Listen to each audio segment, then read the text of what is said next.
Ai de mim, ai de mim, que dor, provocações, provocações. Devia vir uma Medeia para falar essa palavra, provocações. Devia vir toda a Grécia para falar provocações.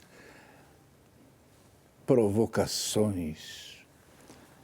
13 anos caminhando no incerto e idolatrando a dúvida. Agora, ano 14. Esse programa pode não ser uma janela aberta para o mundo, mas é certamente um periscópio sobre o oceano do social.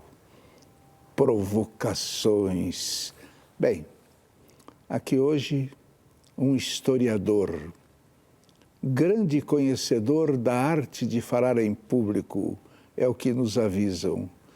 Ele é formado na Universidade Gaúcha do Vale dos Sinos e doutorado em História Social pela USP. História social nos interessa muito. Hoje, ele dá aulas na Universidade de Campinas, Unicamp, e escreve, entre outras muitas coisas, sobre o ensino de História e a formação dos Estados Unidos. Além disso, é curador de exposições e museus. Ele vem aqui falar sobre tudo isso que ele quiser, tudo mais o que ele quiser, porque ele merece dizer o que quiser. Ele é Leandro Carnal. Leandro Carnal. Ouça o que disse Raymond Queneau pouco antes da Primeira Grande Guerra. A história é a ciência da infelicidade dos homens. Comente isso agora.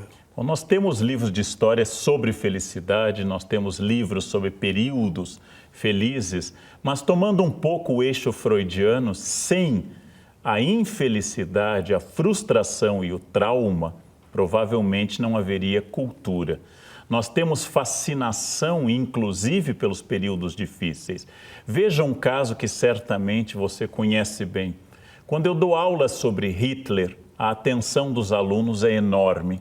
Quando eu dou aula sobre Adenauer, o alemão que reergueu a Alemanha depois da guerra, os alunos diminuem essa atenção.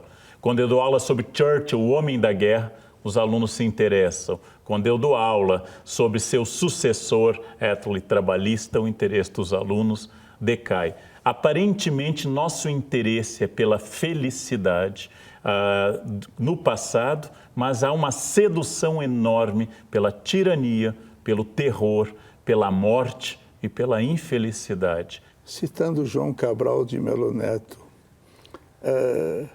felicidade dá trabalho. Eu acredito que, inclusive, este trabalho, nessa frase interessante, é porque ser feliz parece algo de mau gosto. Antigamente, falar sobre a felicidade parecia ser um estímulo à inveja das pessoas. Era importante você manifestar certa dor existencial. Felicidade, por exemplo, para a esquerda, sempre pareceu, em determinados momentos, sinal de falta de consciência. Porque se você notasse a quantidade de crianças que morrem na África, você não estaria rindo, você estaria chorando pelos cantos. E também parecia um pouco para o sentido popular da expressão, que ser feliz era de mau gosto, kitsch ou cafona.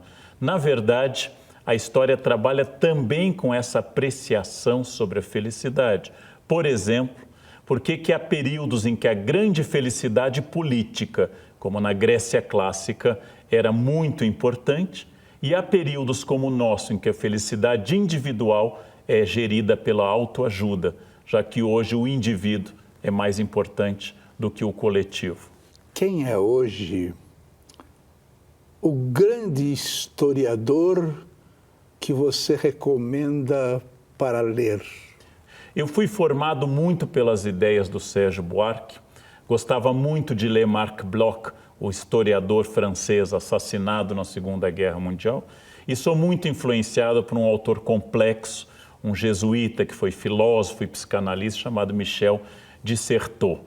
Mas ao ler uma obra de um historiador vivo como o medievalista Le Goff, uma mulher especializada em idade moderna, como Nathalie Demons, que faz muitas obras sobre idade moderna, ao ler Peter Burke, ao ler vários autores contemporâneos, em vários deles eu noto este brilho de juntar pesquisa rigorosa com texto bem escrito. Isto é uma epifania maravilhosa. Ler é uma companhia enorme na vida e quem não lê, profetiza um aluno meu, terá uma infância muito solitária e terá uma velhice muito solitária.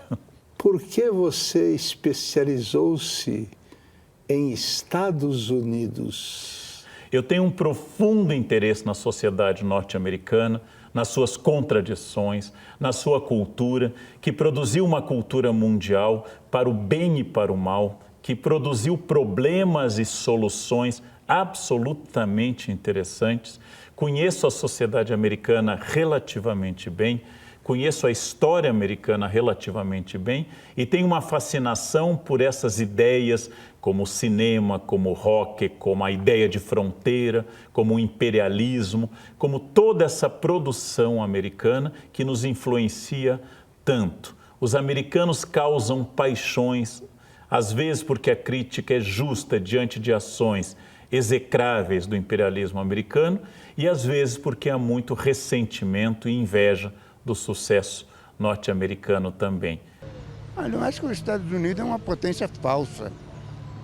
Vive devendo ao mundo todo e é muito imponente.